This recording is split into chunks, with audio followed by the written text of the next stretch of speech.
লিপিল ই soft gelatine antioxidant medicine, যাদের vitamin E এর স্বল্পতায় চুল পড়ে যাওয়া, চুল ঝরে যাওয়া, চুলের ফ্যাকাশে ভাব, চেহারায় রুক্ষতা, চেহারায় বয়সের চাপ রয়েছে তাদের জন্য খুবই কার্যকর।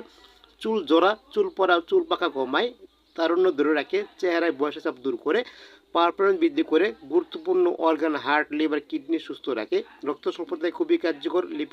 লিপিলির বয়স হইতে বাত ব্যথা কমায়, জয়েন্টের ব্যথা কমায়। লিপিলি নার্ভের ত্রুটি দূর করে, পুরুষের টেস্টোস্টেরন হরমোন বৃদ্ধি করে, পারফরমেন্স বৃদ্ধি করে, প্রজনন শক্তি বাড়ায়। বন্ধ্যত্ব চিকিৎসা ক্ষেত্রেও ভিটামিন ই সমৃদ্ধ মেডিসিন লিপিলি খুবই কার্যকর। বয়স্কদের জন্য দৈনিক একটি করে 2বার খাবার গ্রহণ সেবন করা যায়। এটি খাবারের পাশাপাশি চুলে ব্যবহার করা যায়। যাদের নখ ফেটে যাওয়ার লক্ষণ রয়েছে তাদের নখের ফাটা ভাব দূর করে লিপিলি, এটি নখে ব্যবহার করুন দিনে 2বার। নতুন কুশ গঠনে খুবই কার্যকর লিপিল ই, রোগ প্রতিরোধ ক্ষমতা বৃদ্ধি করে শরীরকে সম্পূর্ণ সুস্থ রাখে।